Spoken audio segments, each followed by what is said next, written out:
আজকে আমরা দেখব প্রথম পর্যায়ক্রমিক মূল্যায়ন 2024-এর জন্য চতুর্থ শ্রেণী স্বাস্থ্য এবং শারীরিক শিক্ষা বিষয়ক প্রশ্ন, যেখানে পূর্ণমান 10, সময় রয়েছে 20 মিনিট।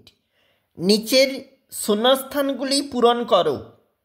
2 মার্ক রয়েছে এই জায়গাটাতে, যেখানে শূন্যস্থান ধর্মী প্রশ্ন, এবং নিচে যেখানে প্রশ্ন সত্য অথবা মিথ্যা লেখো, এর জন্য থাকছে কিন্তু 2 নাম্বার।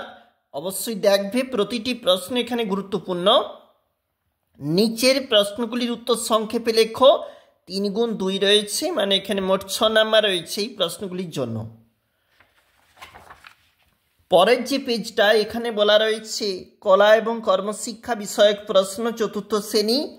নিচের ছবিটি সুন্দর করে রং করো, যে রয়েছে 4 নাম্বার। নিজের খুশি মতো একটি ছবি এঁকে রং করো, রয়েছে 6 নাম্বার। অবশ্যই দেখবে চতুর্থ শ্রেণী।